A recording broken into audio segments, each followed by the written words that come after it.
Are you a professional pillow fighter? Or a 9-to-5 low-cost time travel agent? Or maybe real estate sales on Mars is your profession? It doesn't matter. Whatever it is you do, however complex or intricate, Monday.com can help you organize, orchestrate, and make it more efficient. Monday.com is the one centralized platform for everything work-related. And with Monday.com, work is just easier. Monday.com, for whatever you run. Go to Monday.com to learn more.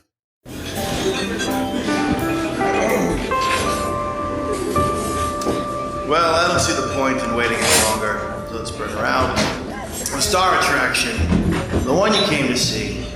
Ladies and gentlemen, the one, the only, Miss Judy Gold. Hello, everyone, and welcome to Kill Me Now. And we continue recording podcasts in my apartment, not knowing what's going to happen, but I will let you know that Henry is home. Okay, so anything can happen. Anything. But I'm so excited! Why does anything get a bell? How's that Jewish? It was referring to Henry. Oh, okay. We already have problems. We already have problems here. You want to know why? Because our guest today is the one, the only, the amazing actor, comedian, writer, singer. Proud owner of a muffin top owner, playwright, Yes. author, Producer of television. television. I mean, it's all in one body. What's happening? And her name is Kate Rigg, ladies and gentlemen. Woo! Kate, thank you for coming to my apartment. It's only 6 blocks from yours. Yeah. We're on the Upper West Side, and we love it, and they call it the Upper Best Side because we're the best. Yeah. How long have you lived in that apartment? I have lived in that apartment for 4 years. That's it? Yeah, Where'd you live before I that? was on 105th and Broadway, then briefly at 113th and Frederick Douglass. Yeah. That's my upper West Side Right. groove. And then I came back down to the old ladies walking their dogs in Riverside Park. Morningside Park was just Do you have a too dog? much- I do have a dog. Really? What I kind? have a Bichon Frise Poodle mix. We suspect. We're not really sure. We did Right. a DNA test, and they said Yorkie and Chihuahua. Wait, they have DNA tests for dogs? Yes, and I'm that person. Is that like 20, like 10 and me? Wait, No, it has to. You have to divide it by 7. That's too much math for me. Okay, so Because you know how dogs' lives are 7 years. yeah, equals 7 1 years. year, right. But how many? All right, so that would be 7 times 3, and then 23. 3. So it'd will be 7 and point. 3 and me. Yeah. 3.5 and me. Me. Yeah, that's good. That was. And so wait, what do? You get the saliva? It's the same shit. You do the same shit. Except the reason we did it is because I rescued this thing from the Harlem shelter where I found him with no fur and mold all over him. And I thought, what the hell kind of dog is this? I like his face. He's got a cute smile. Let's take him home, see what happens. So we did this DNA test. Wait, I want to go to the Harlem shelter. No, it's a kill shelter. Is it good? It's not bad. So we took home this moldy looking, like scraggly thing. And as I was adopting him, they're like, are you sure you want this one? I said, yeah, I want that one. It's got a big smile. I like a smile. I want a friendly audience in my own house. Right. You know, I don't need someone scowling at me when I'm giving them their chicken livers or whatever. Right. Chicken livers. Oh, sorry. Yeah, you're welcome. So That's good. anyway, so we did the test. It said Chihuahua Yorkie. And then as his hair grew in white and fluffy, I was like, this is not a fucking Yorkie Chihuahua. I don't know whose DNA sample he got mixed with, like the Parent Trap, but this is not him. So it's a. We think it's a Bichon poo. I did lots of. I have never said this before. I've never said this to anyone before. Let me see a picture of your dog. I've never said, let me see a picture of your dog. It's going to take a moment because I'm not one of those people never. Who, has it Does on the anyone ready. want to address that? I've never asked anyone to see a picture of their dog ever. So I'll show you because they always. This is it's the like thing that they I just found at the shelter. Oh my god! And then I'll show you the after. Oh my photo. god! I would have picked that one up too. Oh my god! I'm picking. Just so the people at home. Okay, listening, I gotta go to the. For all of you 4 people listening, we'll it's a post pink it. dog. Oh, we'll post it. Yeah, we can post it. Who's got mold and a shit stain on him on the back? You're welcome. Yeah, and this is so what he looks like now. Oh my god! And now he looks like I bought him for $1,500. Right, he looks like $75. That was a real bargain. Ding. Ding. It looks, and you know what's got so a amazing? discount. Oh, sorry. Do you know what's amazing? Is that what's the dog's name? Mr. Pickles. Mr. Pickles. Mr. Pickles does not look like a dog that you would get, but Mr. That I would get normal. Like if I went to the if store, you I would are be to like, buy, oh, I'll take that one. Yeah, no, definitely and not. yet Mr. Pickles is like pre, coming out of the closet or the fucking jail cell or whatever the fuck, I would pick that. It's like, Yeah. Oh, you mean when you saw his mugshot, his fucked up internet mugshot? Yeah. I would have been like, oh, let me save that dog. This And thing. then you never thought, that he would turn into Kids on the street, like, when we were walking home, would run away in horror. I was like, do you want, because they would stare at my dog. I was like, do you want to pet my dog? They'd be like, no. Oh, and now I bet. Look at this. That was his first night at home. Oh, He just my had sores all over him, and his eyes were all depressed. Oh, was he so happy to What a that smile. What a smile. But was he happy the minute you got him? We have a theory that he was owned by I'd made up a story that he was owned by some old Latino lady in East Harlem, because that's where we got him, you know, because he seems to respond to Spanish. If we speak Spanish near him, he kind of perks up a little bit. And he was 100% house trained, and he didn't understand dog food. So I think some little old abuela was like feeding him some, arroz con pollo off of her lap and just giving it to him out of her hand, because he sort of responds to that kind of Oh my that God. kind of food. And he was totally toilet trained. Like the second we walked in the door, would not pee in the house. He peed in that one time in the vestibule outside of the elevator, because he didn't know that we were not, he figured we were outside the house. Right. Fair game. But that's it. It's the only time. Oh my God, you're so lucky. I Because know. I have friends. And he lets us brush his teeth. What? Dog owners will know what a shit Wow. cool thing that is. I have friends. I'm not going to mention their names. One of them is okay. There are what are they? Like pads. Fuck that shit. Like you're eating dinner Nope. and there's there's not only is there's a possibility of dog shit and pee being right there. And then It lingers. it's go out like what the fuck? It lingers. I can't. No. Okay, It's not so for I just me. wanted to But say that. apparently New Yorkers do it all the time. A lot of people have these wee-wee pads, and when people visit me with their dogs, I have What some- is that? I Just have 'cause them in they're the fucking house lazy? In case their stupid dog decides to pop a squat in the middle of my Persian Okay, these rug. people are not from New Jersey, not from New York. Yeah, I mean, they don't probably. live in an apartment. Yeah. And I'm not saying who they are. And I have another your friend. people don't live in an apartment. They could just let it out. Yeah. Yeah. And that's then not cool. there's I have two other friends who live in an apartment, and one of them is. And yeah, same. You would think that if they were, Yeah. that they would not be fans of the wee-wee pad I situation. know. You Yeah. You have I don't- your people have a reputation for being a little meticulous about the home. Right. Well, unfortunately, yeah. It's so disgusting. Like, I really don't understand it. Like, if you have a dog that's peeing and People shitting. are going to be like, I gotta work. Like, I have to work. You're a comedian. You have to work during the day. Like, Oh, my I God, have to don't work, you- and I'm not going to pay for a dog walk. Like, then don't get a dog. Or Right, bring it don't- to work. Right. Or handle your shit. Or get up early and take your dog Find for a a kid in really your long building and pay fucking them $10. Like, do what you need to do You to keep the home fucking sacred. asshole. And take off your shoes. That was my Asian mom coming through for a second. Really, I liked it. Yeah. So, Kate, let's start at the very beginning. It's a very good place to start. So, you are Canadian. You are from Toronto, Yeah, where that's there right. were a lot of Jays, Tons and tons of J's. a lot of Holocaust survivors. Indeed. Yeah, Actually, they went yes. there. Yeah, we went to some. I mean, I'm not a Holocaust survivor, but My friend Danielle Mandel and I, every year at Christmas Eve, would go eat Chinese food together. oh, yeah, that is. Yeah, that counts. yeah. At Ginsberg and Wong sometimes, which was a Canadian chain. It is, I did a thing for the Food Network once about why Jews love Chinese food. Because they're open on Christmas Eve. Well, it's not only that, but when we all migrated here to the United States, I don't know if you knew that the United States is really was built by the slaves and by immigrants as well. about that. Yes, slaves that, Enslaved people. And immigrants. And so... differently migrated people. Yes. We're not getting political.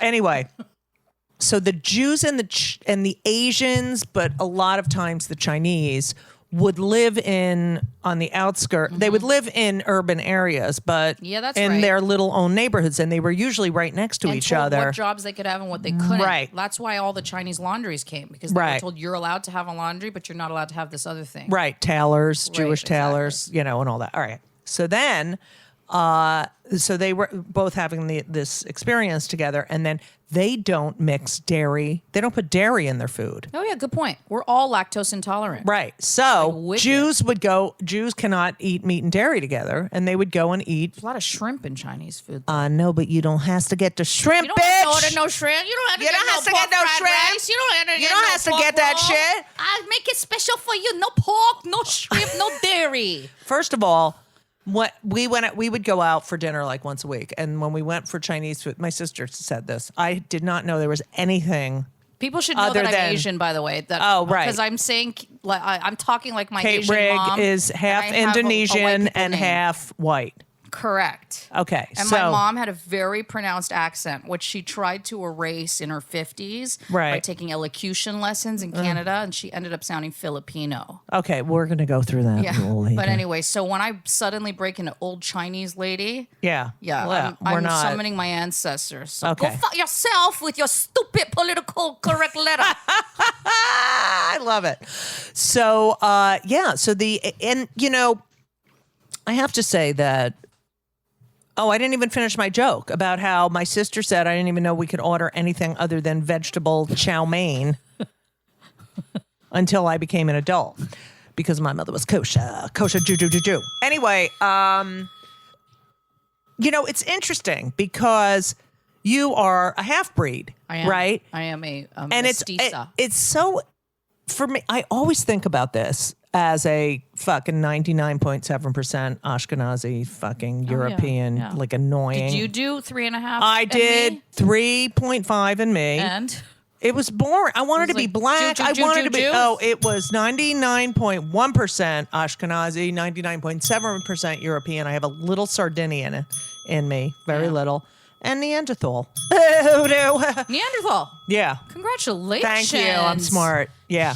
Jesus. Neanderthal. Yeah, I got exotic 0.2. And yeah. Historic and DNA past life. Yeah. Take some peyote, see what happens. Right, and bitches. That's what Henry. Three-toed creature that you once were. Henry wants me to go away with him and take peyote with him, and he said he wanted me to do that, and that I will not be depressed anymore after I do that. What was it? Ayahuasca. Totally. It is different. Well, yeah, I know that peyote and ayahuasca are different. They both make you puke, though. They both make you hallucinate. I need that. Can I just it's fucking like ecstasy plus acid in one thing, from what I hear, allegedly. I could not, Judy Gold. Yeah. I am one of those Asians that's missing the magic enzyme that processes alcohol in your liver. Do you know about this? You must know about this. So you can't drink. I can if I want to turn bright red and be hungover instantly and under the table singing karaoke. Can you smoke pot? I can. I don't like it very much. I don't like anything that makes me feel altered particularly. That might be a control issue, though. Yeah, that's all I want. Okay, that's the difference. You want to feel out of control? I just don't want to feel. I don't want to be like. I don't like it at all. I know it's just. I want to be like. Not having my inner voice telling me what a piece of shit I am all the time. Oh, well, then maybe Henry's right. Maybe you do need to do ayahuasca, because then you'll have like the inner voice of a Disney cartoon or something talking to you through your hallucination. Or a mermaid. What? Henry's talking, but he has no mic. Oh, you took acid? Okay, Henry! What is this, the 60s? What are you doing? Acid? I got, people Did don't, you do it I off a piece can't. of paper, like with a picture of like Jiminy Cricket on it? What is this, like the 1979? All right, I'm stopping the recording and adding a microphone, but I'm really mad at you.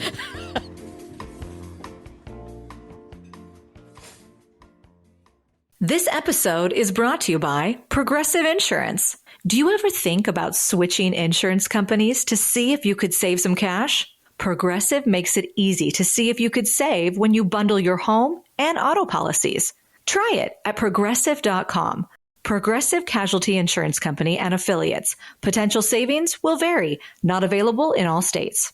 All right, we're back. We're changing the We're back. subject. We're back. no You know longer why? talking about retro drug use. We got on a bad track. We started taking a bad trip. Right, we're the back. sweater started flying out of the closet. We all started hallucinating. And then Henry started talking about how he took some drug that I'm not talking. All right, so you grew up. So this is what I was going to say, which I find very interesting, is that you're half white and half Polynesian, and yet Polynesian. I mean, Southeast Indonesian. No, I said Polynesian because you said your Polynesian's a mother. new thing. I know, because you said your mother I sounded would love Polynesian. to be Polynesian. I know. All right, Fat sorry. chicks are revered. They get. I gotta go there. I'm telling you, they dance. They play the ukulele, which is how. You're All right, supposed to I meant say it. Indonesian. Anyway, but the point is, once you're half of something, that sort of becomes your whole. Oh, you mean your identity is mixed race? Yeah, Yes, when you're correct. mixed race, That is absolutely correct. What the fuck is that? No, exactly. I don't know. I'll be asking, what the fuck is that every time I look in the mirror for the rest of my life? What the fuck is that? What are you? The deal is that you don't look like your white family. You don't look like the other side of the Right. family. And so you're constantly in a state of having to self-define. Right. And that's the same for whether you're half black, half white. That's what I half was Latino, thinking. half Asian, Blasian, whatever you are. You're Jubin. always Yeah. Jubin. You're in that situation. Do you know Jubins? Yeah. Who? Yeah, we know a Jubin. There's a girl I went to middle school with. and- Was she good looking? Yeah. Oh, don't ask him. Mixed Unless race they're chicks are blonde hot. with big tits, I mean, he most- doesn't. Well, what? mixed race guys are hot. Well, you know, I'm Mixed race. Jewish, Yeah, that's as you why know. I'm We're mixed not the race. most attractive. I mean, when you go to synagogue, I'm mixed race. Are you? no, you have 1/4 of I'm half white, half mental. So you know who my mom is. There was a burn. There was a burn. Oh, in there. that's There's a so burn. funny, There's a little Henry. burn. Clear burn. Henry's supposed to be Clear doing his burn. homework right now. That's a good job. Supposed to do his math homework. Yeah, his finite math. All right, go on. Henry, No. don't yawn in the fucking mic. Okay. Who listens to podcasts anyways? I mean, who's got this kind of time? All right, I'm leaving. We're not doing a podcast this week. Did I just cancel the Yeah, you just did. So I'm just saying that when you're mixed race, do you have any siblings? I do not. So there you go. It's like you're carrying on. I don't even have cousins that are mixed race. You know, But it's in your life, in your identity. I have half Jewish cousins. You do? I do. That was a light one. Serious half Jewish cousins. Oh, they're really serious. orthy? They moved to Israel. Oh wow, they're really Jewish. Yeah, they're serious. I was They're taking real a couple. orthy. All right. So I love them very much. yeah, They had two stoves, the whole deal. yeah, we didn't do that. But I'm just saying, it's like for the rest of your life, it's like Yeah. you have to. Even Barack Obama. Yeah. You know, I mean, he was raised by his But white there's grandparents, more support, I and think, in the African American community to claim your blackness and use that as Right. a cultural I mean- identity. Look at Tiger Woods. I mean, Right. He's a once mutt. in a while you get a little blip of his Asian mom and his Right. Asianness, but really, and Barack is the same thing, Right. like embraced by the African American, and it's partly. I think there is justification in that. I agree. because it's how you're perceived. I mean, who you are as an identity is not just what you were born into in your DNA. Right. It's how the world treats you, and how Right. they lump you, and so for Barack, it's like, oh, that's a black guy, Right. even though actually he's a mixed race guy. right. But it's weird though because then in the black community, if you're gay, it's the opposite. Gay, right. gay's a whole other enchilada of Yeah. this Yeah. of racial. Well, you of know, course, yeah. because But you're you have right, to. Yeah. Oh, Henry's always there. That's what I love about I him. like that millennials always like bring in other perspectives. They are the definition of intersectional, Right. And I appreciate you. Right, and he has gay parents. Well, yeah, but Okay, so even if he didn't have the gay parents, a lot Right. of people who are of a younger generation are inclusive of other people sort of automatically, which I appreciate. how did your parents meet? Yeah. So do you know the answer to this question? Or are No. you baiting me? No. Don't know. All Oh, right. I don't 'Cause know. it's But interesting. I know your father's Australian, right? Correct. So my yeah. mom was born in a place called North Sumatra in Indonesia. coffee. Coffee made of Covfefe. poop. It's coffee made of poop. Actually, It's the best the coffee. best coffee. It's made of elephant poop. Did you know this? Yeah. The elephants eat the coffee beans. They shit it out, and you make coffee with it, and that is the most expensive coffee. Yeah. Kopi Lewak. I'll get you some sometime. Oh my God, will you? Yeah. I fucking love it. Okay, All right. go. Anyways, she's from that region. Okay. So I just realized that Batak coffee must be that coffee. It's really aromatic and thick, and I used to get it when I was a kid. Anyways, my mom came from that region. She moved to Jakarta. At the time, she had many brothers, and she was the youngest of 10 children. Wow. Condom. All the women before her in the family, 5 of them were arranged marriages. She then had a reprieve of 5 brothers in the family line. I'm going through it fast, but they can replay. And then she was like number 10, and then there was one little girl after her. So these last 2 girls came after 5 boys. So these 5 boys were pretty much the ones who laid down the law in terms of what you do in the family, and they would not permit her to go to university, even though she wanted to. This is in the 50s.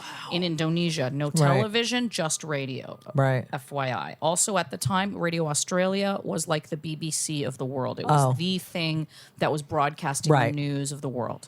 So my mom begged and begged and begged and cried and screamed, and finally they said, you can go to secretarial school, but then you're going to have to get married. So she went to secretarial school, and she taught herself English while in secretarial school. Wow. She got a job at a place called Radio Australia, which was like the BBC, and they had an office in Jakarta, which is the capital of Indonesia. And she did so well that they offered to move her to Melbourne, Australia to be part of the office there, because they needed I bet someone. she was fucking like, thank God, get me she the was fuck thrilled. out of here. I mean, nobody else did this in the entire 11 course kids. Not Nobody else kicked ass at that period of time as well. So she goes to in Australia, and she becomes like, she works in admin. She works in each country had a bureau in Radio Australia. So you'd have Radio Australia China, Radio Australia Japan, whatever. Each country had their own bureau. They broadcast out of Australia and into their own country the news of the world. This is how broadband worked back then. So she was working for the ones doing it in Indonesia. Everybody liked her so much, they started giving her shows. Wow, so she was on the radio. She became on-air talent. So she became, first she had a show called Women's World, where she talks about women's issues in the world. Then she had a show called Hit Parade, where she played all the hits. So to sum up, my mom was the one who was playing the Beatles, the Rolling Stones, like all that cutting-edge music in the 60s. My mom was the one bringing it to Indonesia. So she was a big, fat fucking star. So she was like an icon. Yeah, bringing and she would get 100,000 paper letters a year. No way. Because in those days, there's no TV, so people wanted to hear their name on the radio. So she'd be reading these letters like, Dewi Suharto of Jakarta would like to know where is the origin of jazz. Well, Dewi, let me tell you, blah, blah, blah, blah. Oh, that's awesome. Yeah, so can you imagine if Twitter was around? Forget it. I tried to look for archival tape. I can't find any yet. I haven't given up entirely. So she met my dad at a party. She was at a party. She wanted to marry a doctor. Right. And so... So she was dating this medical school student called Johnny. Johnny took her to a party where she met my dad. When Johnny and her broke up, my dad asked Johnny's permission to marry her. No way. Johnny punched him in the face. No and then way. said okay, and then they started dating. So that's how they met. And my dad was following a long tradition that I have continued of trying to get away from his family. So as soon as they got married, they moved to Canada, which is the other side of the planet from Australia. And then as soon as I was of age, when I was 17, I ran away from home and went to college in Australia. Yes, I know. From my motherfuckers. So your father, what did he do? Psychiatrist. Child psychiatrist. My God. That's right. Get the gong. How are you even I'm not. standing? I'm not. I'm sitting. And So that's you how I should have always a be. star... So she gave cutting that up. edge. She gave it up to get married. She gave it up because her dream wasn't that. Things were different then. Her dream was to- blonde hair, blue eyed guy, white picket fence, doctor. So when she achieved that, even though it wasn't a surgeon, very it was American Gothic and got real fucked Yeah. up real fast, as you can probably imagine from looking at me and my muffin top today. Yeah. But she got what she thought was the dream. So she was like, yeah, okay, I'll just whatever. So she gave all that up. Oh God, yeah. And do people still of that age? Yeah, they know. Yeah. They Wow. That's incredible. There's more to that story. It happened during the communist purge of Indonesia. Right. And she was on the radio during that time. There's an amazing movie that you should watch. I think it's called Act of Killing. That's the name of it. It's called An Act of Killing. Dude, this movie will make you... it lost best documentary to a movie about a bunch of people singing backup. Not that I have anything against that. Oh, it was that year with. However, this is the most stunning and arresting movie. I can't wait. Basically, what it's about is the filmmaker goes to Indonesia. He finds a bunch of communist generals who were part of the communist purge. They were like 19 years old. They were soldiers and they were killing communists. This Right. is in the 60s. Now they're like 70 years old or whatever, right? Okay. And the filmmaker finds them and asks them to take them around to all the sites where this happened and reenact what they did. That's why it's called an act of killing. Wow. And so they have to play the part of their victims and themselves. Wow. And it is the most stunning I gotta piece see of it. cinema ever. Anyways, so Okay. my mom was alive. So and you well say during that anyways. Now, anyways is very Canadian. Anyways. And Anyways is not a word in the dictionary. I know. It's not. Just No, like they just- irregardless is right. a stupid word also. And my cousins, all right, one of them went to Brown. Are they Jewish? My cousins, one went to Brown, one was a Rhodes Scholar. Okay. They say anyways. I can't fucking I go, you're a fucking genius. Why do you say anyways? I don't Okay. know why I say that. That's Must one be of a my kill me Canadian now thing. moments. Anyways. We get Anyways. to anyways, guesstimate. It's like fucking pick a Well, word. guesstimate, I'm going to have to argue in Why? favor of. Because I believe in the evolution of language. And I think that sometimes guesstimate, for instance, is a good example of compounding a word. Okay. Anyways. So, I agree with her. Ain't wasn't a word in the dictionary 5 or 6 years ago. And it's part of argot, and it makes our language colorful. I'm not saying it is correct usage. okay, I don't agree. So listen. So, okay, my so mom had to go into hiding. Is my point. The communists were getting purged. She's broadcasting in Australia into Indonesia from Australia, and one day she says on the radio, keep your spirits up as part of one of her English lessons. Right. And they took that to me as a secret message to the communists to not give up their fight. So they issued this edict she should get deported back to Indonesia, and they're going to fucking kill her. So her colleagues at the time at Radio Australia put her in a basement, said she was sick, and they didn't know where she was, and they couldn't find her, and they hid her for like 4 months. no way. Did they come over from Indonesia? They did not. They kept asking for her to be extradited, and So she people at didn't her go on job the radio? Right. The people kept making excuses. They didn't know where she was. La la la. And for years after, she was followed in airports. It was a situation. No way. So she lived in a I basement. might write a play about it. I think it's a good idea. That's a great idea. because the music of the '60s, right, and my I can do mom an Australian accent. G'day, Not really. mate. How you going? But so she's Show us your underground. beef curtains, love. That's good. Show us your gutted rabbit with its throat slit. You know what that is, mate? It's a vagina. Twat. So Your mother she's knows. in a. Your mother knows. Show us your nun's nasty. Show us your half-eaten pasty. God, you're good. There's a lot of words that I learned when I lived All right. there. So she's in a underground, Right, like in a Edward basement. Snowden. Literally in a basement. Wow. Not in an embassy, just in someone's house. But sort of like Edward Snowden. And she. Oh, that's awful. Probably less She's- body odor. Right. Wow. What an interesting life. And your father, did he see patients at your house? Never. No. Okay. That's the one area where my dad was extremely boundaried and professional was Really? being a child psychiatrist. And he's very good at it.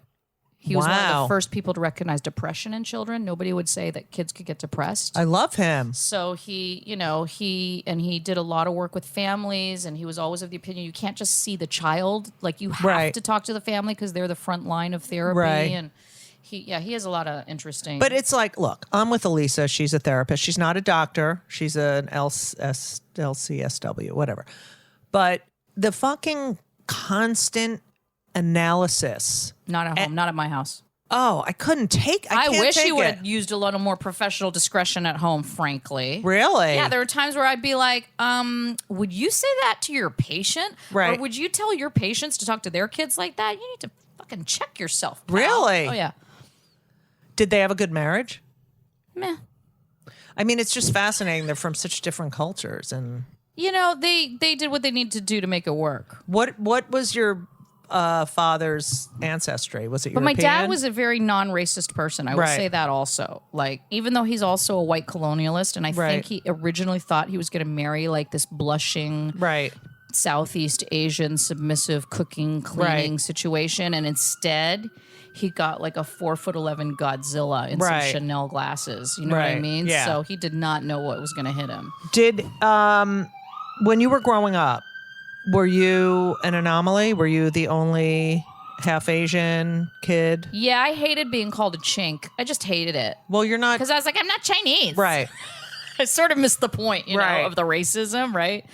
But yeah, Canada's different though than the States. It's just not as racist. It's just It's just unbelievable. not as racist, I can't period. fucking believe the racism here. It's not the same. So even though, technically I was the only Asian in my class for a long time, and I was brown, and I had a couple of things here and there would come up. Like any minority kid has incidents, right? Did kids say shit to you? It wasn't overwhelming. Yeah. I had a teacher call me a brown wart once, which I'll never forget. Right. But I mean, the point is it wasn't overwhelming. And I think that's because in Canada, we're built on the idea of a multicultural mosaic.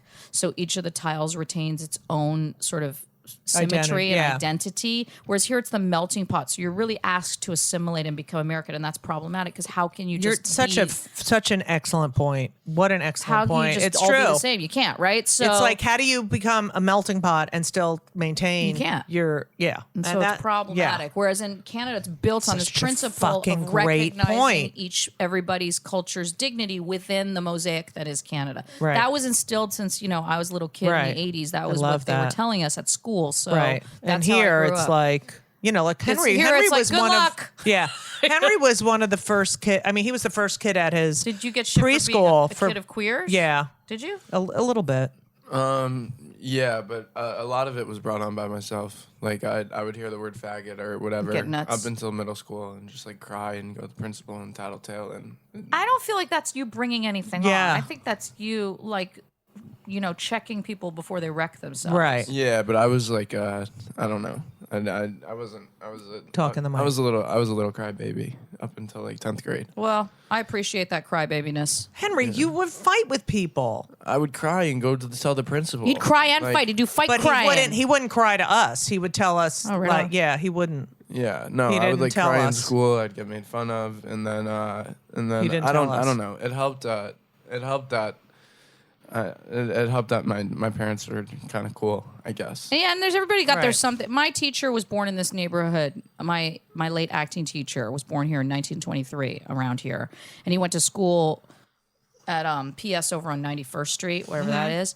And he was Jewish, and he got so much shit for being a Jew. Well, the my 30s. mother grew up. She was born in 1922, and she grew up 2 blocks away from here. And she said, she told me we didn't walk on that. They couldn't walk on that side of the street, the east side of the street. They didn't go to the east side. It was of the street, even. Yeah. right. The Jews on Shabbat would walk on one side of the street. There were certain places they could not go. It was like, it was unbelievable. And we're in New York fucking City. Yeah, on the Upper West Side. And she Hello. went to synagogue on 93rd. Yeah, it's ridiculous.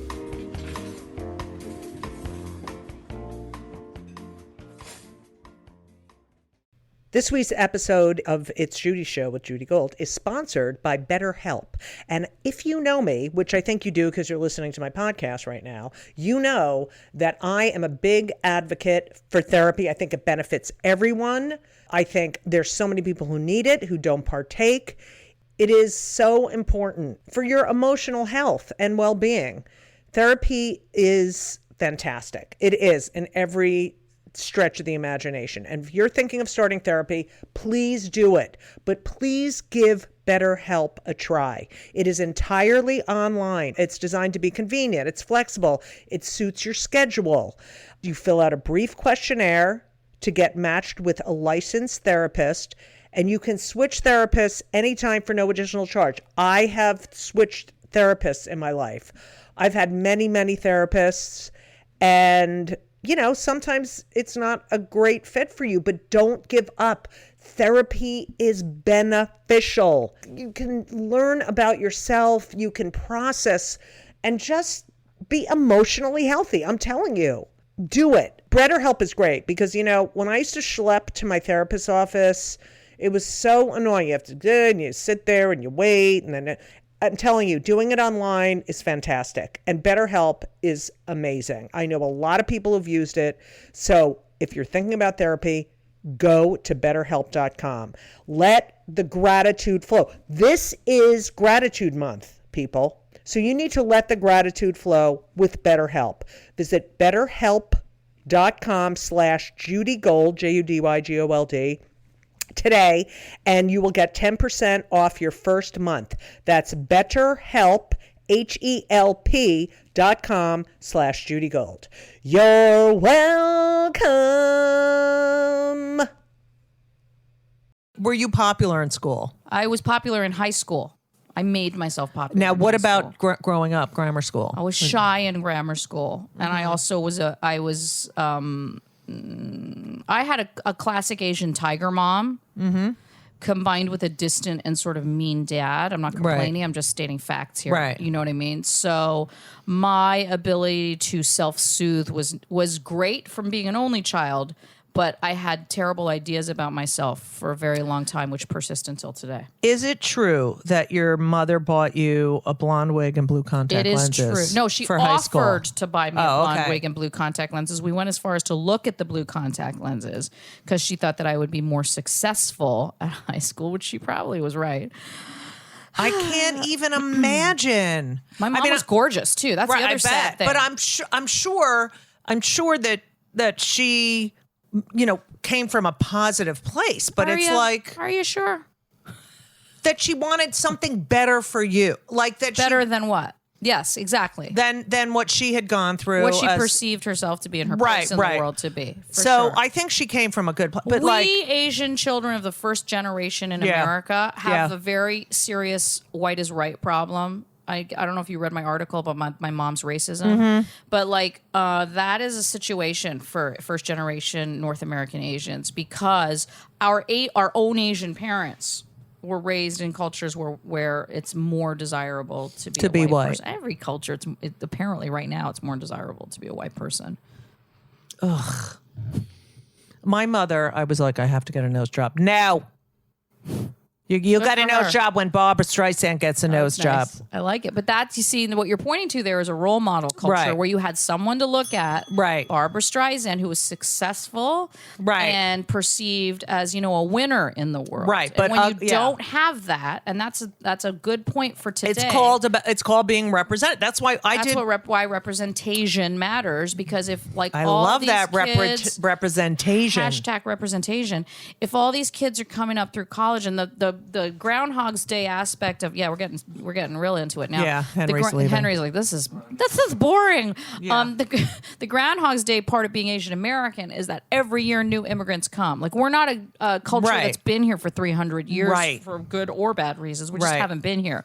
So each new generation is coming over with parents born someplace else, right? So we're having to relearn over and over and over again what it means to be an American Asian, and it's a challenge. Because there are no role models. You're making it up as you go along. Right. I mean, I was on... And you're all from different countries. Exactly. That's the other thing. Right? Is that it's like saying everyone from Europe is Russian. You know what I mean? That's what happens with Asia. It's like... Everyone's Chinese? Everyone's Chinese. Or Japanese. I have a song called What Are You, which is about that. So... What I should send you songs for this podcast. I know, I would love it. We could play it on there. A couple of songs. Okay. We Love You Long Time. What Are You? We're gonna add them in. About. We're gonna produce them later because I'm really good at that. But what do you think it is about? I mean, I know from the Jew perspective. What is it about this weak Asian, good at math, nerdy, not sexy? What is that? I mean... Well, you're talking about the stereotypes of Asian men specifically right now. Actually. Right. Well... That's what you're talking about. Well... Just to...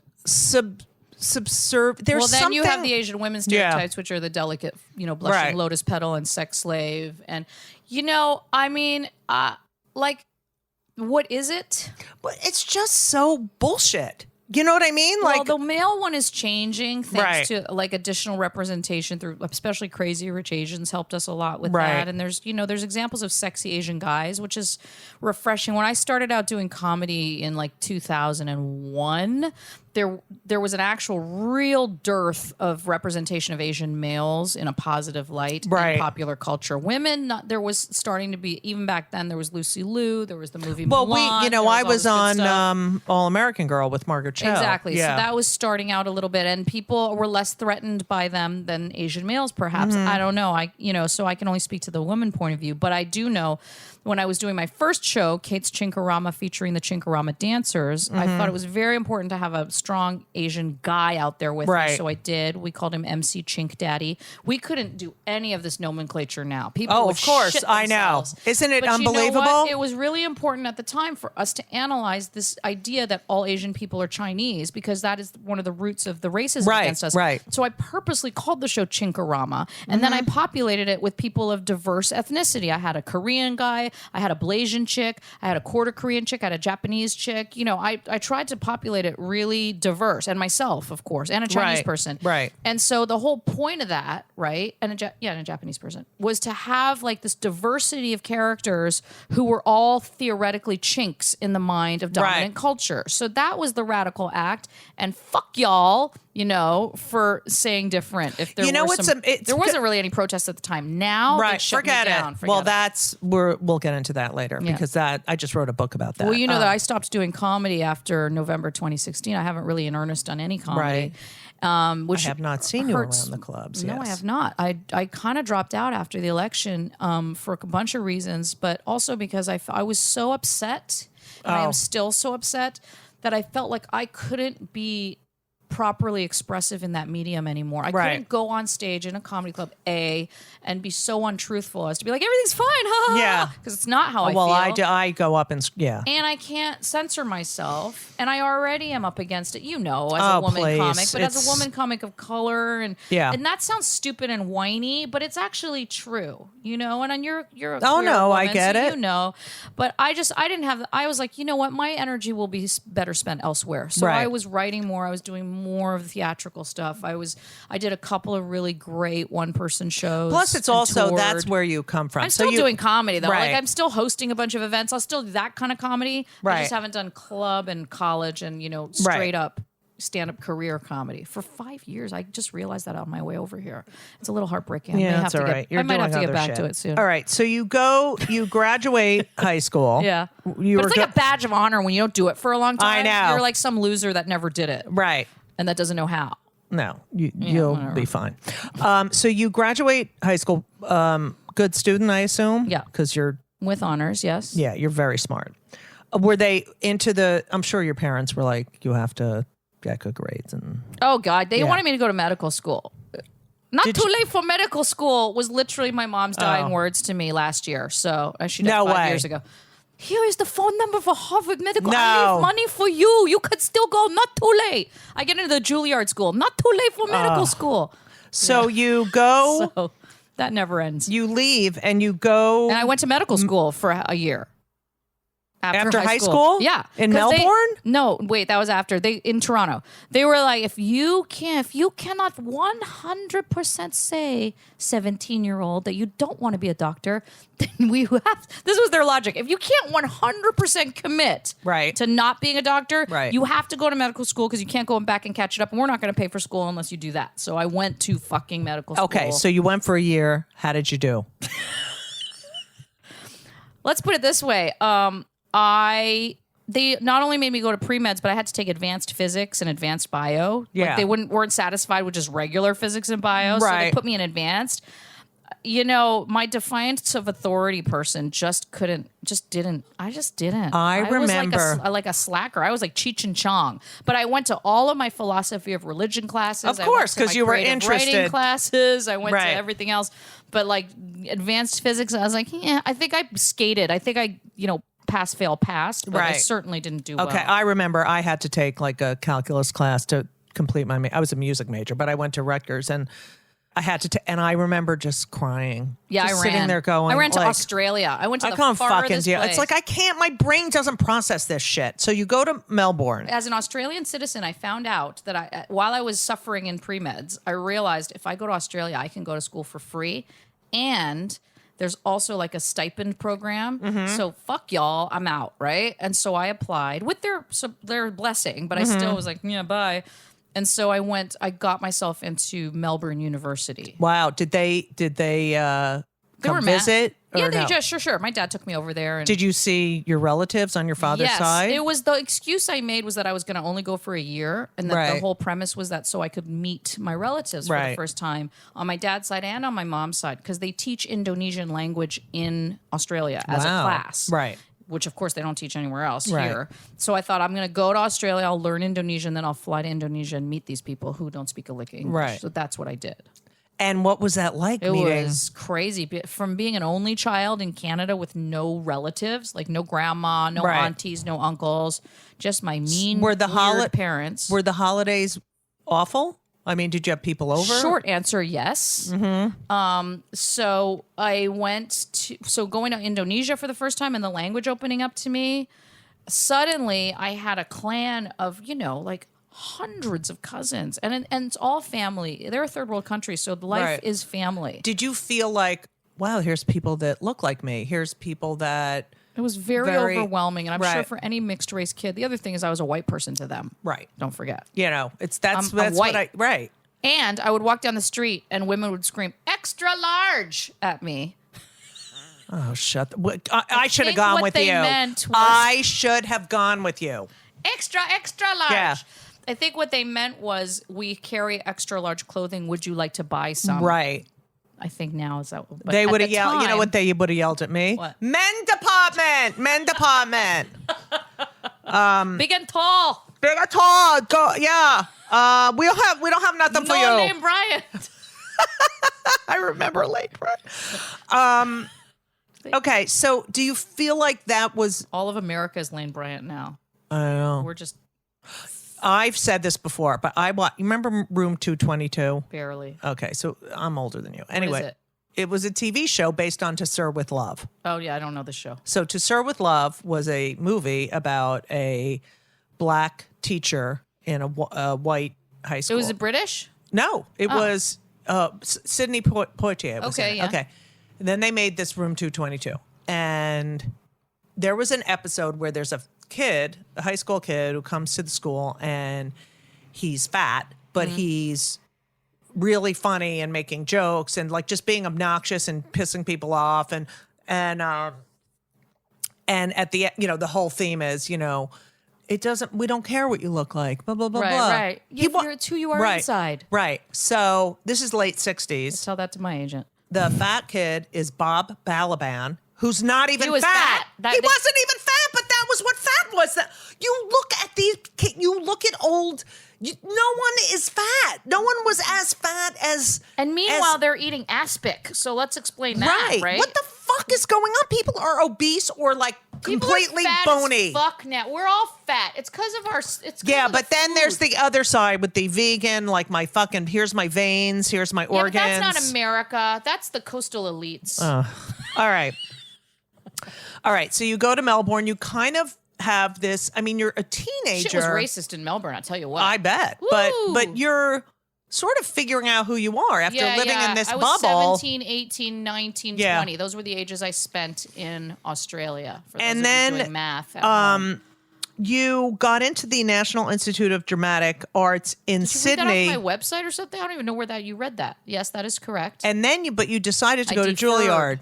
Partly because they told me I was fat, to circle this back to this conversation. No way. Yeah. They were like, you lose 10 pounds. And I was like, yeah, maybe. Well, I auditioned for... How about I go to the Juilliard instead? Yeah. Well, I auditioned for Bill Esper at Mason Gross. And after my audition, he said, "You're very talented." You were very good in that Shakespeare play last year. Oh, thank you. It was excellent. 3 years ago. Whatever. He said, you're very talented. You have perfect comic timing, but how do you expect me to cast you? You're too tall. See, okay. Then of course my mother, teacher Michael Howard of Michael Howard Studios. Oh, I know Michael. Would never fucking have said that to you ever in a million. Yes, you could double Jew him for his nose. He never would have said that to you. So this is what he said, and I'm 20. Yeah, and that's just my mother. He'll say he'll see what happens. What did he? Oh, she got mad? Oh, of My course. mom would be like, he's right. Not too late for medical school. No. You had a good mom. Yeah. See, that's why you are successful. Oh, please, what are you talking about? You are successful, Judy Gold. Whatever. You are a name in comedy. You are a pioneer for women. You are a pioneer for queer women and inclusivity. You are an actor. Thank you. You are a New York scene stir. You have hosted more benefits than anybody can shake a bagel at. Bagel. Right? No, you have a podcast. You get up every day with new ideas. Fuck that shit. I love you. I'm actually going to play that back for myself. You should play it back. But yeah. But listen to your mom, because your mom. But when I did my first run of 25 Questions for a Jewish Mother, I just ended a run at the Cherry Lane. You self-produce shows that then get picked up and produced? Give me a fucking break. You're anyway, successful. the point is your mom that. Will be proud of you. Is your mom alive still? No. She's proud of you. So this is my favorite story. I told this at my mother's funeral. I had a bad review from the local New Jersey from paper. This show? From that show? From 25 Questions. I got a rave in the New York Times. What was it called? 25 Questions for a Jewish Mother. We interviewed Jewish mothers all over the country, and one of them's Chinese. That's like my zombie Asian mom show I just did. Exactly. Yeah, okay. So I do the show. I get a rave in the I got really amazing reviews. And then the Star Ledger. Was it a solo show or different people? Stolo. And were you being, Stolo? were you I was being the Asian, other. Yes, I mean, yes. all the yes, were you being all the Asian moms? Yeah, I just finished. We did our last show yesterday. It came back. Anyway, so yes. And I got a rave and rave and rave. And then the Star Ledger, which is the New Jersey Star Ledger. I know right. It's a big New Jersey paper, but that was our paper that we got, gave me a horrible review. Probably because I admitted I hated growing up in New Jersey. Who knows? Whatever. And I'm at a photo shoot, and the publicist for the show says, Judy, can I talk to you? And I said, yeah. Candy, she was so sweet. She said, your mother left a message for the reviewer at the Star Ledger, and he does not want to call her back. And was she going to read him the riot act, basically? Well, I said, and she said, your mother can't call, reviewers because they write a bad review. And it's just, I said, oh my God, I'm so sorry. So I call up my mother. I go, Ma, you can't. I can't. Well, his number is listed. And it says, if you have any comments or questions, you can comment. And I have a comment. I had to hear what his opinion was. He can hear what my opinion is. Who the hell is he? And I was like, she's right. Swap. Well, my mother, and he was afraid to call her back. This is what I'm pointing out to you, and this is why you are successful, Judy Gold. And I now like to contrast it with my experience. Well, no, I have your whole experience here. When I went to Alaska with my show, Birth of an Asian, we got I love that. Rave reviews, just glowing. Couldn't have said nicer things. Can you explain the title, how it's written? Because it's Birth of lowercase n. And then capital Asian. It's Birth such of a great Asian. Yeah. So this was a show basically about Asian identity, and it was music and comedy. Mm-hmm. And I got great reviews, blah, blah, blah. We were invited to the Smithsonian Institute. Yes, I read that. Twice. We toured it a lot, whatever.